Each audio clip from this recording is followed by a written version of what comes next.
Coach, le Sporting finit l'année de la meilleure des façons, 2 victoires de suite, l'occasion de repartir un peu de l'avant sur une nouvelle dynamique et de se rapprocher du top 10 que vous vouliez en début de saison.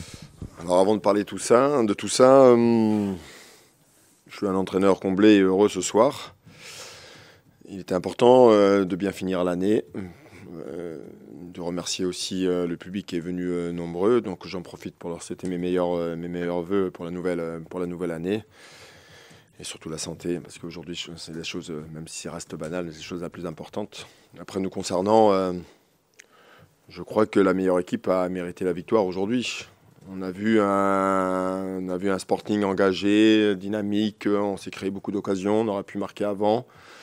Sur une situation peut-être la plus improbable, c'est là où on marque. Match très appliqué, très engagé, on avait beaucoup insisté là-dessus. Contre une équipe qui n'est pas là pour rien, qui a beaucoup de maîtrise, beaucoup de vivacité dans le jeu court. Ils ne sont pas créés d'occasion. Johnny n'a pratiquement pas eu d'arrêt à faire. Donc en fait, je trouve que c'était une victoire méritée dans l'ensemble.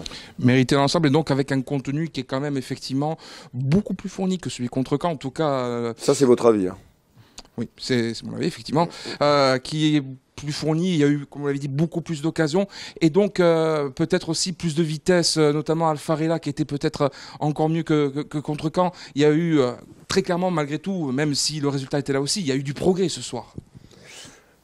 Oui, alors l'adversaire n'était pas le même. Après, on a bien vu qu'il y avait une recherche des deux équipes pour bien fixer et essayer de bien sortir le ballon pour essayer de mettre en difficulté, puisqu'on a bien vu que chacun avait bien préparé son match sur l'aspect tactique pour empêcher des angles de passe, pour les ressorties de balles.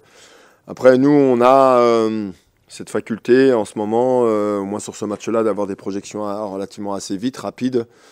Dylan et VDK dans les couloirs ont fait un match incroyable. Kevin Chour avec Miguel nous ont amené de la vitesse. On a été intéressant aussi dans nos sorties derrière, malgré qu'on ait eu un peu de déchets parfois, mais on a tenté des choses et je crois qu'avec de la confiance, ça peut être de mieux en mieux. Donc c'est bien d'avoir gagné ces 2 matchs. On voit bien tous les résultats. C'est incroyable ce championnat. Tout le monde se resserre. Voilà, Quevilly qui marche très très bien aussi. On va se déplacer là-bas après un match de Coupe de France. Donc non, il y a beaucoup de points positifs. J'ai beaucoup aimé l'équipe, beaucoup. Et puis Dramé qui va nous sortir, qui va nous marquer un but improbable. Donc parfois d'être grand, ça peut servir aussi effectivement. Puisque l'Arseneur avait fait un très bon match jusqu'à présent sur le match. Coach, beaucoup de satisfaction, vous l'avez dit ce soir, physique, technique, mental. Si on va chercher la petite bête, il nous manque un petit peu de finition parce que ce score ce soir, comme vous l'avez dit, aurait pu être beaucoup plus large.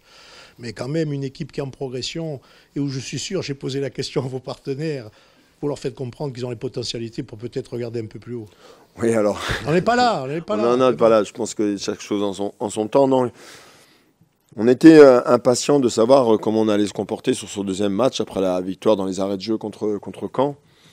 Et surtout de la façon et la manière dont on allait se comporter, surtout dans l'intensité.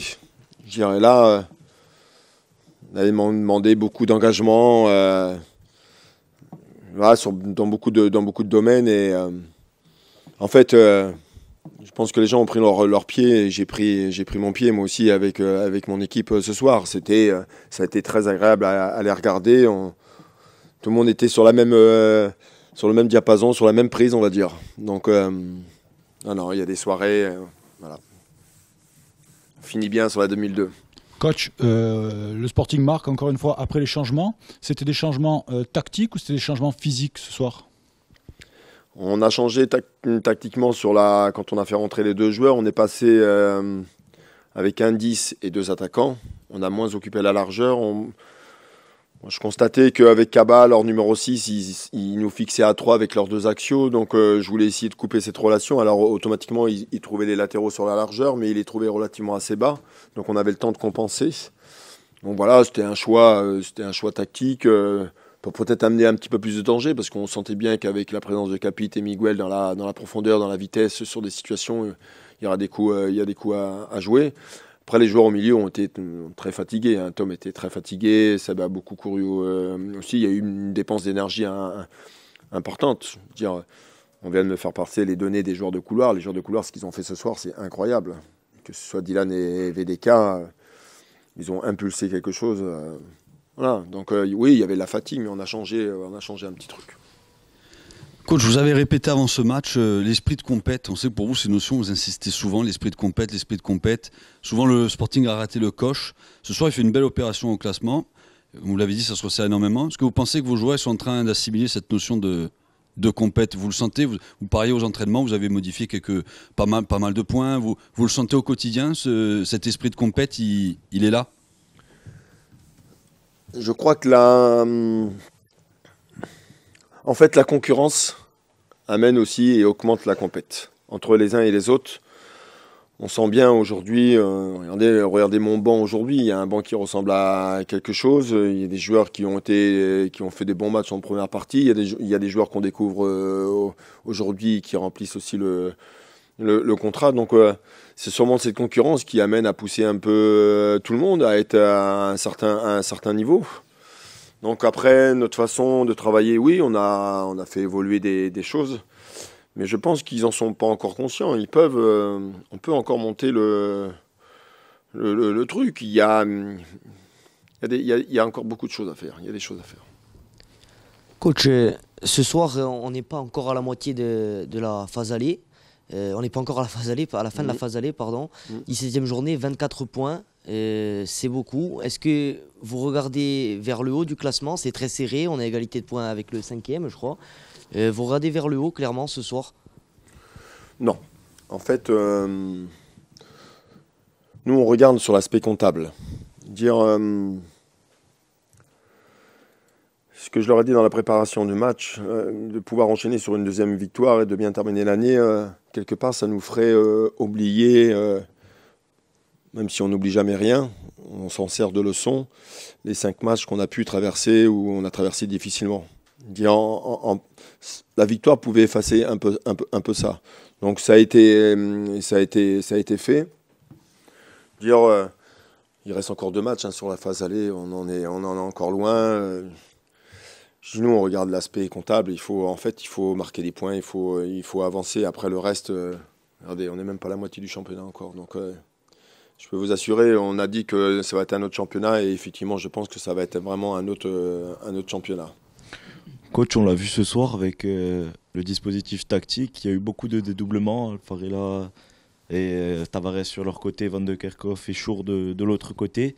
C'était important pour vous d'apporter cette corde de plus à votre arc, d'avoir cet aspect-là avec Djoko ou Santel à la retombée? C'était un plan de jeu qui était prévu. En fait, il nous fallait éliminer leurs joueurs plus hauts, leurs joueurs de couloir, pour essayer de créer des 2 contre 1 sur les côtés par rapport à leurs latéraux. C'est pour ça que j'ai demandé à Kevin et à Miguel de rentrer dans l'axe, de se rapprocher de Benji en première mi-temps pour 1 heure. Et après, ça nous permettait, avec de la prise de vitesse de VDK et de Dylan, de pouvoir animer sur les côtés. C'est ce qui s'est passé, parce qu'on a beaucoup animé, on a beaucoup centré. Voilà, c'était un de nos plans aussi. On a préparé des choses. Voilà, ça a fonctionné par moment. Et puis il y a peut-être une petite satisfaction supplémentaire pour vous, c'est que vous avez fait le choix, comme on dit, c'est un lieu commun, de reconduire une équipe qui gagne, hormis Kaibou qui était blessé, bien entendu. Ça veut dire aussi que vous avez laissé des cadres sur le banc comme Christophe Vincent. Pour vous, c'est une satisfaction aussi que ça ait marché, ce choix de privilégier le 11 qui était là contre Caen, même ceux qui avaient peut-être moins performé que d'autres. Voilà. Je vous l'ai dit, après le match de Caen, et puis ça va se répéter ce soir, là, ils vont vraiment me casser la tête pour faire des équipes. On a changé d'organisation, on a changé certaines choses. Donc avant, on jouait avec 3 milieux, là, il n'y en a plus que 2 aujourd'hui. Il y a une concurrence importante. Voilà, moi, je fais des choix, mes choix d'entraîneur, et puis c'est comme ça. Je veux dire, il faut que tout le monde... on n'a pas fini la phase aller. Je veux dire, la période hivernale va arriver, il y a des matchs, on joue en Coupe de France samedi, on rejoue mardi, on rejoue 3 jours après, ici on reçoit Pau. En fait, je me rends bien compte que là, on est bien. Moi, je suis bien content d'avoir un effectif quand même relativement assez large, parce que j'aurai la possibilité de faire jouer du monde, de faire jouer du monde. C'est bon? Merci coach. Merci, coach.